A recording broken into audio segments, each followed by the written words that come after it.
Sanchez, Mr. Prime Minister, thank you for your kind words about us, our people, about Ukraine. Thank you, everybody, for your support. Dear colleagues, each of us represents Europe, and we may have our own views and sometimes different opinions on European issues. It's normal, but still, we all are Europe. And it's not just about geography, it's about history, morality, and security that we share.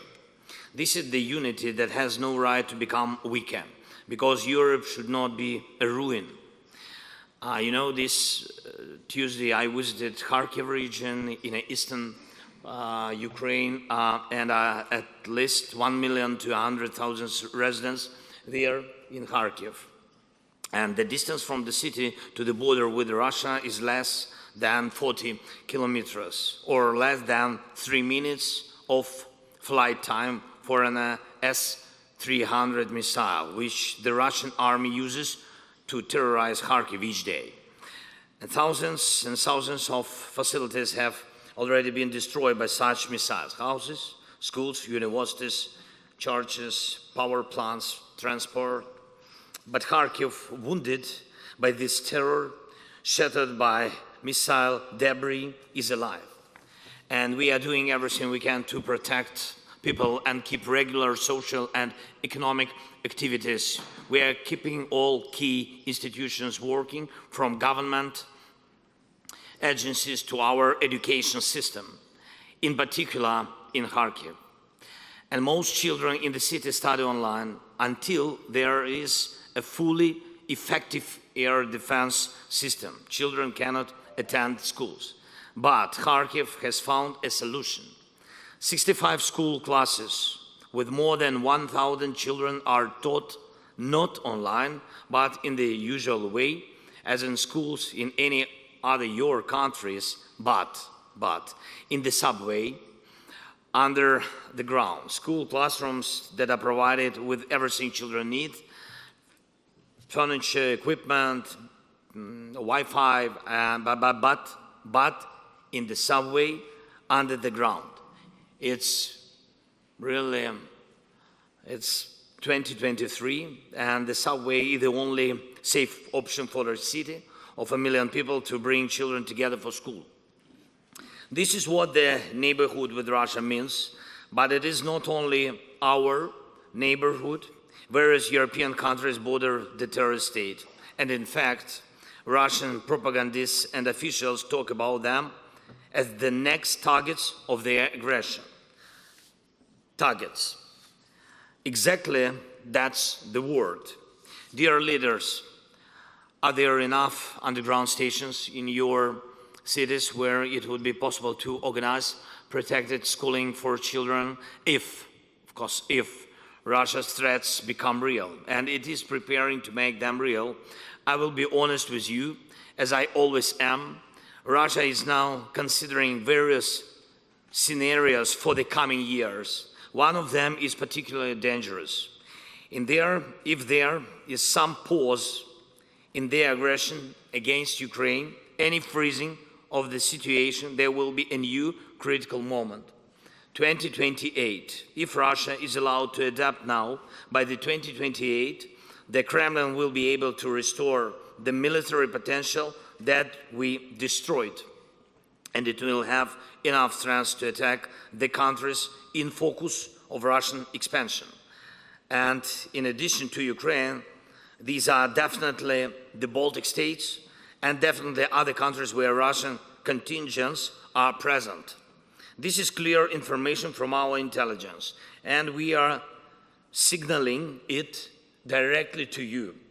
Russia is trying to free the situation to adapt and learning from its mistakes and preparing to move on.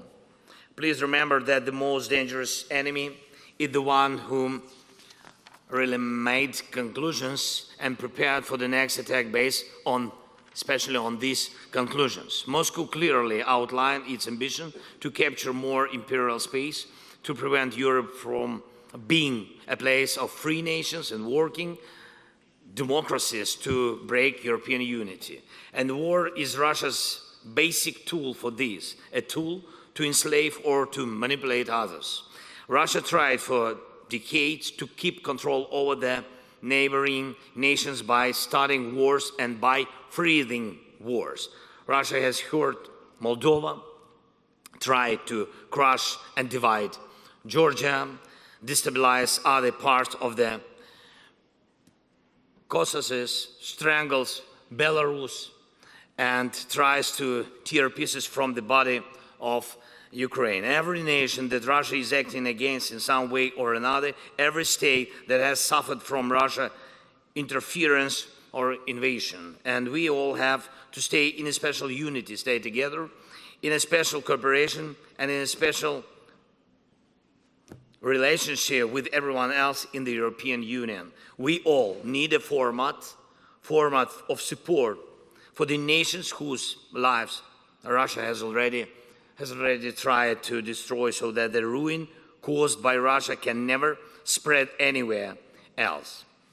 All these countries need economic support, it's true, and all these countries need security guarantees, so that Russia will not even be tempted to try to break their sovereignty ever again. And a clear signal is needed. Russia has no chance. And most importantly, what will give our unity the full strength, the aggressor is most effectively neutralized by defeat in war. Right now, and right in Ukraine, we have the opportunity to cause a fundamental defeat to Russia's aggression. Together with you and our partners, we have already done things that seemed impossible to many. Together we have defended Ukraine. Europe is more independent of Russia than ever before. Europe has truly proven that it has the right to be a global center for the protection of human freedom and international law. And despite of what happens in other parts of the world, despite of what political tornadoes our partners experience, Europe must be strong. Now Europe is following the developments in America and the growing political storm. And Europe has its own potential for strength and its global role, which should be as powerful as possible in all key issues that are important for Europe. And as for political storms, I'm confident in America, confident they are strong people, strong society with strong institutions, strong energy of democracy. And I was recently in Washington, talked with President Biden. I talked to congressmen from both parties, both chambers. They fully support the defense of freedom and understand that it is Russia and us, the enemies to our way of life, who want to ride such political storms. So we in Europe have to be ready. America helped us, helped Europe to survive, and now it is important, very important for Europe not to hide sails from the wind, trying to wait out the storm, but to be together in this uncertain time, to work together, to work united and protect our values, our common space of liberty, common with the US. This mutual support, both in calm times and times of security challenges and turbulence, is the real meaning of the transatlantic partnership. Dear colleagues, thanks to Ukraine, your soldiers are not fighting against Russia right now, and we do not doubt NATO's strengths. But I'm sure none of you wants to find out what it will be like if, God forbid, NATO has to stand up for one of you. We have to win in Ukraine so that Putin cannot scale this aggression to someone else, and it is realistic. That's why the key things are our unity. The unity and solidarity of all of our Europe must be unwavering. The unity of all 27 EU countries, all the Europe, not only EU. The strength of our common rules and agreements, the firmness of the EU's ability to expand under the founding treaties. And I thank all of you who really work, who truly work for the strength of the Ukraine, for the strength of the EU. Secondly, we must not allow Putin to destabilize any other parts of the world and our partners in order to ruin Europe's power. We must continue to put pressure with sanctions, politically and economically, so that Russia cannot spread chaos. The presence of Russia, its military or proxies on the territory of any other country is a threat to all of us, I'm sure, and we must work together to push Russia out of the territory of other countries. Thirdly, the capability of Ukrainian soldiers, air defense in our country, especially now, before winter, and the weapons in the hands of our soldiers, missiles, artillery, with which we can destroy the positions of the occupiers and liberate our land and our houses. Every Russian drone shut down in Ukraine, every Russian tank destroyed in Ukraine confirms that this drone, this tank, any other Russian weapon destroyed in Ukraine will not strike anyone else in Europe. And I thank all of you, each and every one of you, your nations, thank you for your defense help. Additional air defense systems for Ukraine, additional artillery and shells, additional long-range missiles and drones for our soldiers, as well as additional formats of support and security guarantees for nations threatened by Russia. All this is a real protection of Europe from further aggressive steps by Russian Federation. And to ensure that in the common future there is no war anywhere in Europe, that no other city in Europe lives through what our Kharkiv, for example, Kharkiv and all the cities and villages of Ukraine are experiencing, then at this time, right now, this year, next year, and above all in Ukraine, our unity must work to the full capacity.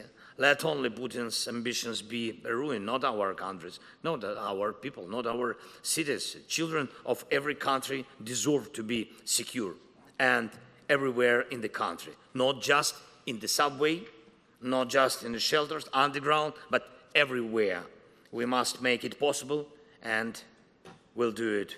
We must win. Thank you for your attention and for invitation. Slava Ukraini!